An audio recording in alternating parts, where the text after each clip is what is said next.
He doesn't want us to cut through our chains. No! He wants us to cut through our feet. He helped me.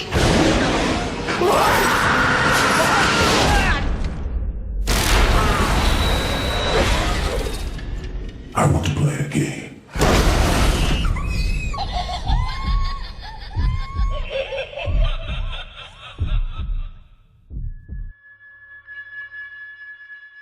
Un hombre despierta en un baño, encadenado a una tubería. Al otro lado de la sala oye una voz. Hay otra persona allí como él. Las luces se encienden. En el medio de la sala, un hombre muerto, una grabadora y una pistola. Así empezaría una de las sagas más míticas del terror occidental, todo un boom en su década y una franquicia que al final terminaría siendo la quinta más rentable en Estados Unidos en cuanto a horror films se refiere. Saw, por su traducción, Sierra.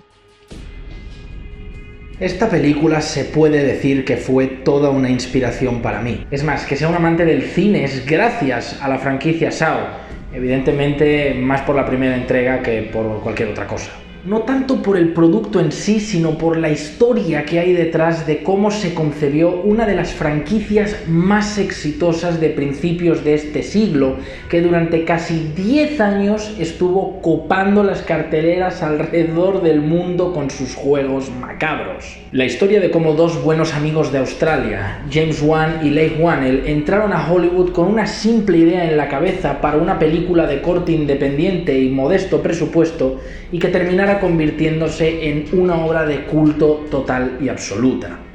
Influenciada como muchas otras por Seven de David Fincher, esta película del 2004 sentó un curioso precedente en el cine occidental y sobre todo en el gore, y nos trajo a un maestro cineasta como Wan que hoy día se ha convertido en un director titánico y habilidoso, y no solo en su género nicho que es el terror.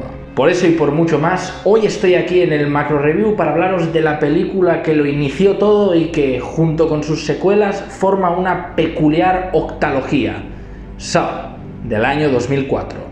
El origen de Saw es evidente. Dos estudiantes del Royal Melbourne Institute of Technology, James Wan y Leigh Whannell, ansían ser exitosos cineastas de Hollywood. Wan ya había creado un mediometraje en el año 2000 por el que recibió un premio debido a su ya evidente olfato en el terror, y en 2003 elabora con Leigh un guioncito para un corto de terror que posteriormente pasaría a llamarse Saw 0.5. También se incorpora aquí Charlie Clouser para la banda sonora que él mismo crearía y que posteriormente se convertiría en todo un emblema de la saga, trabajando en todas las secuelas. En él ya vemos los elementos de la primera película, pero entremezclados. Un doctor es secuestrado por un loco que lo encierra en un sitio desconocido con un aparato en la boca. Este supera su macabra prueba y cuenta su relato a la policía. Este aparato es el de la trampa más famosa de la saga, la Reverse Bear Trap. De hecho, la escena es prácticamente un calco de la que vemos en la película con el personaje de Amanda, pero con la salvedad de que aquí el actor que interpreta a la víctima es Whannell, que en el largo hace de Adam. El payaso Billy ya aparecía en el corto, solo que con un sombrero que supongo, por temor a causar más risas, fue eliminado para las películas y que fue sin duda otro de los íconos de la franquicia. Wan y Leigh viajan a Estados Unidos tras conseguir llamar la atención de Lionsgate para una película de bajo presupuesto, que posteriormente sería distribuida por un pequeño estudio llamado Evolution Entertainment, que tras el éxito de la película se convertiría en la archiconocida Twisted Pictures. Esto era más que suficiente para que James Wan demostrara su talento y se puso manos a la obra con el largometraje. Inicialmente la película se iba a ir al mercado del vídeo, pero tras ver el resultado, la cinta fue a Sundance, donde fue aplaudida y llegó a los cines causando sensación. Saw iniciaba además con una premisa que sería luego repetida hasta la saciedad: encerrar unos personajes que aparentemente no se conocen de nada y no tienen nada que ver y forzarlos a sobrevivir y salir de ahí a como de lugar, imponiendo las trabas u obstáculos necesarios. Es cierto que no era la primera película que lo hacía, pero sin duda marcó a los de su generación con creces. Era simple: un desconocido encerrado a los dos protagonistas, Adam y Lawrence Gordon, en ese baño. Lo único que parece que puede ayudarles son unas sierras. Son demasiado finas como para cortar las gruesas cadenas que los mantienen prisioneros. Sin embargo, sí podrían cercenar la carne de sus tobillos. El reparto experimentado y la rentabilidad del vestuario hacían parecer la película más cara, cuando en realidad no costó más de $10 millones. Al ser una low budget, la cinta se rodó toda en interiores, en la misma nave industrial en el centro de Los Ángeles. Sí, incluso las escenas del hospital y de la comisaría, incluso las escenas de la persecución, que se hicieron trucando la iluminación y echando mano de la labor de montaje. Todo un sello de James Wan, y aquí vemos que nació de una escasez de planos debido al poco tiempo de producción. Esto se debió a que solo hubo 18 días de rodaje y más de 6 se fueron en el baño, y muchos planos recursos se añadieron en postproducción gracias a los extras que sacó el equipo de foto fija. El baño fue creado por la diseñadora de producción Julie Berghoff y es el escenario principal de la obra. De hecho, el escenario de Saw más mítico y recordado que hay para todo fan de la saga. Es maravilloso ver los pequeños detalles tras la producción, cómo delimitados eran los recursos para hacer algunas de las cosas y cómo tuvieron que ponerle empeño y seso para hacer otras. No había stands o especialistas en la película, así que, literal, Leigh Whannell tuvo que meterse en esa roñosa bañera y mojarse al principio. Tuvo que pasarse el rodaje mojado para muchas tomas, debido a que iniciaba la película así. Y Tobin Bell se pasó casi toda la peli tirado ahí en el suelo, maquillado y lo más quieto posible porque no querían ni podían poner un muñeco ahí. Las cadenas estaban forradas por dentro con un tejido tipo neopreno, pero aún así dolían mucho a los actores. La sierra de Adam ya estaba rota, así que tuvo que fingir cerrando suave. Esos cables son de los focos y micrófonos de rodaje. Los números del teléfono están pintados en la pantalla. Esas manos son de Leigh Whannell y no de Shawnee Smith, la actriz de Amanda, porque hubo que regrabar planos recurso y ya no contaban con ella. Lo mismo aquí con los policías. Es Leigh otra vez. Y luego este plano al principio se quedaba fijo en la mano de Tobin Bell y se veía cómo bajaba los dedos. Era imperceptible, pero cuando la pasaron en Sundance con el primer corte en pantalla grande se veía demasiado evidente que ese tipo estaba vivo y lo cambiaron al plano actual que hemos visto siempre. En fin, 1000 detalles curiosos. ¿Os he jodido mucho la magia de la película y cómo logra suspender vuestra incredulidad? Además, casi todo lo que se filmó en el baño, el escenario principal, se grabó cronológicamente para agilizar el rodaje, acotar gastos y evitar problemas de récord como el charco de sangre, que se iba agrandando sin quererlo y que de otra forma hubiera sido un problema. Así que sí, cuando empieza la película estamos viendo literalmente el primer día de rodaje de la primera gran película del talentoso James Wan. Por lo tanto, sí que es cierto que la película tiene errores, pero gracias a esos detalles se redujeron bastante. Es una obra de artesanía prácticamente, el primer paso de un maestro que de algo así ha pasado a hacer cosas como esta o como esta.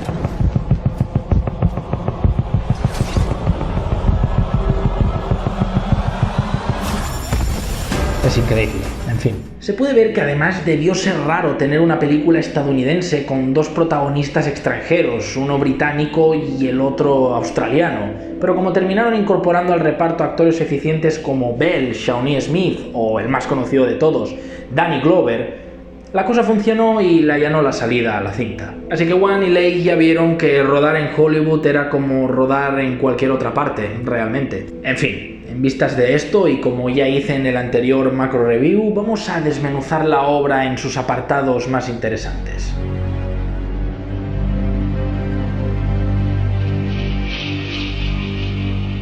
Rápidamente vemos qué prisma quería tener Wan en su película. Al empezar todo está oscuro y de repente se encienden las luces y el espectador, al igual que Adam, queda cegado por el contraste lumínico. A su manera, Wan ya quería dar un toque personal a su obra, dotándola de elementos para que el espectador, al igual que los protagonistas, se sintiera como ellos, desorientado y perdido, sin saber qué ocurría, no solo para empatizar mejor con la situación de los desgraciados protagonistas, sino para que el espectador sea como un protagonista más. Añadió que quiso dar un toque más al hombro en fotografía para Adam y uno más estático con trípodes y dollies para Gordon, mostrando así su contraste emocional, uno más inquieto e iracundo y el otro más sosegado, maduro y racional. En fin, era una película diseñada y calculada para atrapar la atención del espectador desde el primer minuto. También con esos toques de montaje y esos efectos sonoros tan característicos del cine de Wan. Debido a lo limitado del espacio en el escenario principal y a los pocos elementos que tenía, se tuvieron que hacer muchos planos distintos, trabajar mucho en el montaje para darle fluidez, ya que si no sería fácil aburrir al espectador. Wan lo sabía y por eso nutrió esas escenas visualmente todo lo que pudo. Teniendo en cuenta que era un director novato, hizo un trabajo excelente. Os puedo asegurar que muchos directores se ahogarían con un proyecto así. Es por eso que siempre digo que Saw es un ejemplo de libro de cómo la falta de medios agudiza el ingenio. Es menester recordar que gran parte de la labor de montaje es de Kevin Greutert, que más adelante sería su sucesor en adoptar la franquicia en algunas de las secuelas posteriores. En esta película ya vemos los primeros coletazos del talento de James Wan como director. Mirad ese plano transición. Mirad esta otra.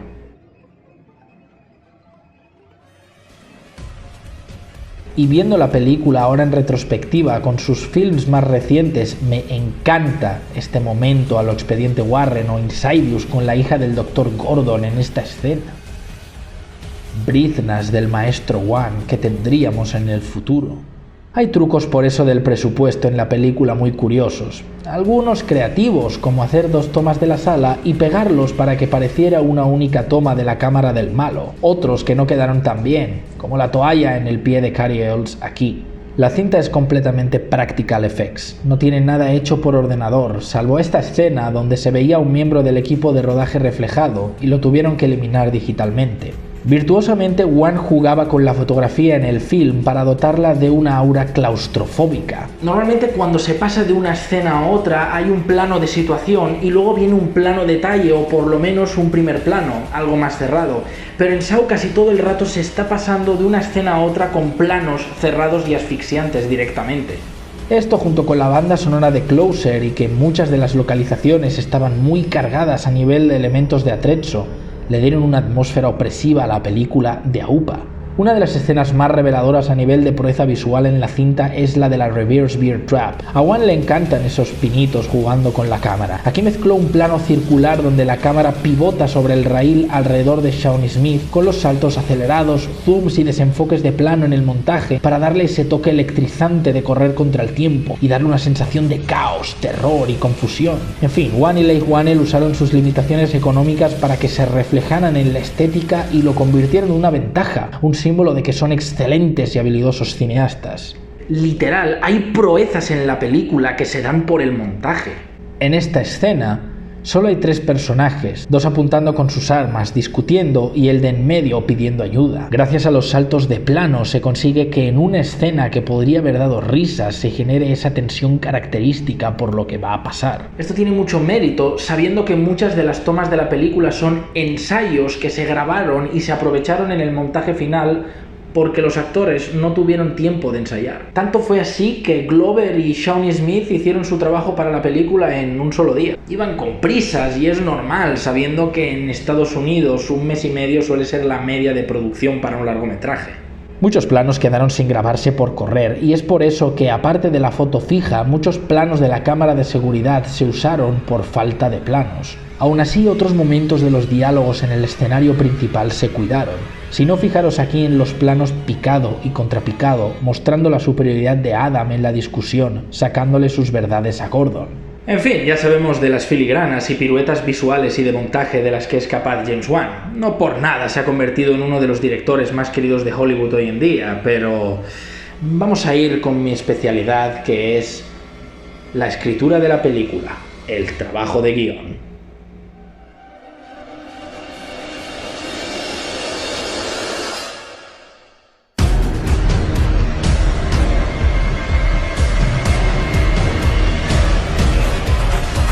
El guión fue un desafío para ellos. Había que pensar cómo alguien reaccionaría en esa situación particular, qué diría en ese contexto para hacerla convincente. Tengo que decir que era escueto, pero muy efectivo y evolucionaba de una forma natural a lo largo del metraje. Esta idea de que había un villano omnisciente, omnipresente en la película al estilo de Kaiser Sosé fue muy inteligente, porque se le oye en las grabaciones y por lo tanto se le intuye en toda la película, pero no sabemos cómo es ni exactamente dónde está, lo que acrecenta su aire maligno y misterioso a la vez. Además, la voz de Tobin era perfecta y casi no tuvo que ser modificada. Porque de hecho lo eligieron para la película por su voz.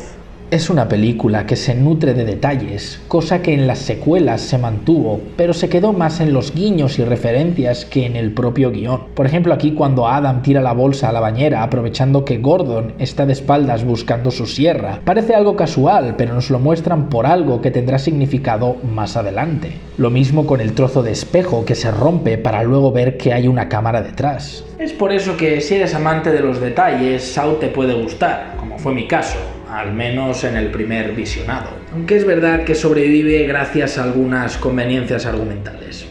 Whannell y Wan sabían que era difícil engañar al público moderno y sembraron la película de falsas pistas para crear sospechas y que no supiéramos quién era el asesino. Así que te hacían dudar del Dr. Gordon o de Adam muchas veces porque realmente había solo una media docena de personajes, por lo que no había muchos sitios a los que apuntar. También manifestaron usar sus propios miedos y pesadillas para las escenas terroríficas del film. Ese plano referenciando Black Christmas o el secuestrador cubierto en la sábana son un sello que finalmente han llegado a repetir en posteriores películas. La escena de Adam en su casa probablemente sea la más premonitoria del espíritu del director. Pero yendo a lo gordo.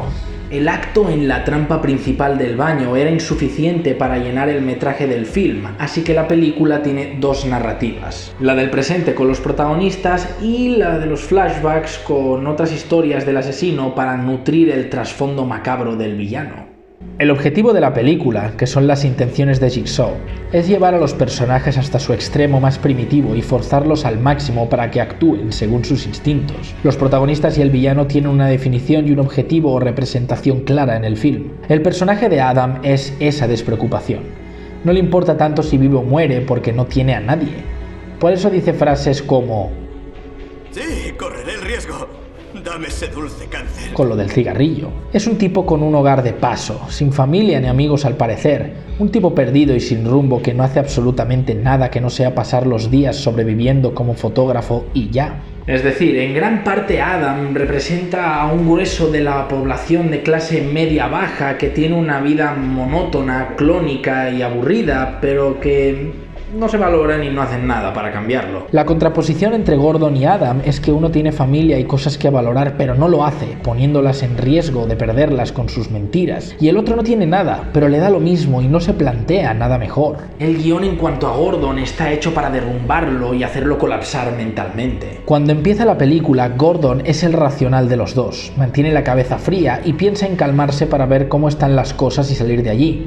Pero poco a poco, debido a la presión por su familia y su discusión con Adam, va comportándose de forma más errática y perdiendo el control, haciendo que al final todo estalle. Con estas escenas muestran que Gordon no es un mal tipo, es un buen hombre, quiere a su hija, pero tiene sus defectos y no es una persona íntegra. Por eso es seleccionado por Jigsaw.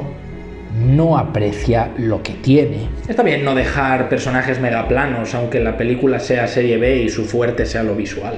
Y luego está la psicología del villano, Jigsaw. La idea realmente vino por unos dolores de cabeza muy fuertes que Leigh Whannell sufrió debido a un fuerte estrés por un trabajo que detestaba. Era tal la magnitud que yendo al médico llegó a pensar si sufría cáncer o una enfermedad similar y pensó: ¿qué haría si supiera que voy a morir? Y así quedó plasmada en el villano.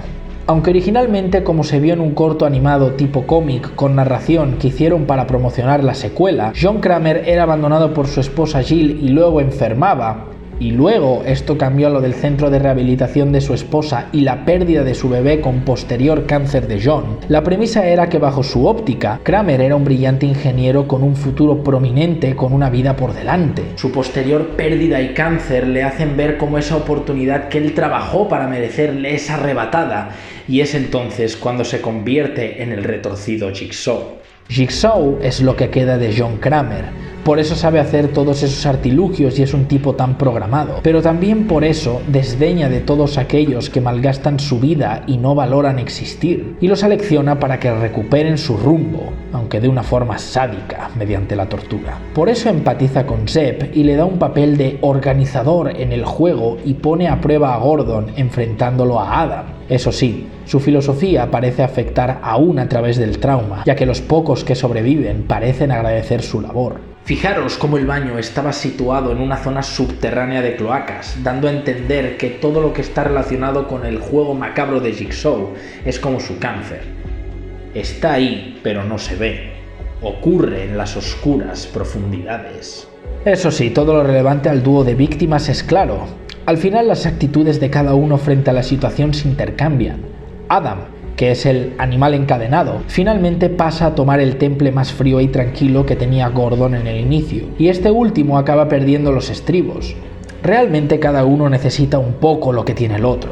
Adam necesita la rutina y serenidad que Gordon tiene en su vida, y el doctor necesita salir de esa monotonía planificada y vivir un poco el caos de la vida, como el fotógrafo. Saw no es una obra maestra con todas las de la ley, eso es cierto. Pero no olvidemos que su rentabilidad fue máxima, costando menos de $1 millón. En su primer fin de semana recaudó 18 y convirtió a muchos de los espectadores en verdaderos fanáticos como yo de las secuelas que vendrían. Eso sí, ninguna continuación de esta franquicia llegaría donde estuvo la primera. Pero antes de terminar, algunos fallos y curiosidades. Muy curiosa la referencia a Trainspotting y decir que no, eso no era mierda, sino algo así como una solución de barro y agua, pero da un asco que te cagas. Cuando Gordon tira la caja aquí a su izquierda, luego aparece a la derecha. La calle que mencionan los policías para ir tras la pista de Jigsaw, Stygian, es el nombre del mediometraje que hizo James Wan que mencioné al principio. La X que brilla en la oscuridad en esa escena no es pintura fosforescente, sino en realidad una tela con un recorte interior en forma de cruz que se ponía encima de un foco y que proyectaba la silueta de la X en la pared. Toda una artesanía.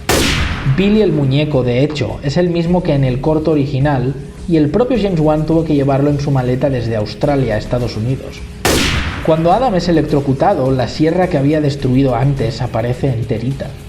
Las tripas de la escena de la Reverse Beer Trap eran realmente tripas de cerdo que compraron en Chinatown, concretamente del útero y del estómago. Cuando Gordon alcanza a Adam después de que este mate a Zeb, tiene la mano manchada y luego ya no, y luego otra vez sí. Por cierto, qué brista es esta película, ¿no? Solo mueren los hombres, todas las mujeres viven. Es broma. Pero, ¿y qué pasa con ese brillante giro del desenlace? El cierre de la película es de gran impacto. Pocas películas consiguen eso. Es así, el elemento que hemos tenido en las narices toda la película era la pieza del puzzle que faltaba. El montaje final con la revelación es uno de los mejores finales del cine que pueda haber. Rodado solo con 2 tomas y dinamizado con los flashbacks, tiene ecos de hecho de sus influencias más cercanas, pero mantiene su originalidad gracias a ese temazo de Charlie Clouser, que le da un plus a la película tan maravilloso que se convirtió en un emblema de la saga para todas sus secuelas.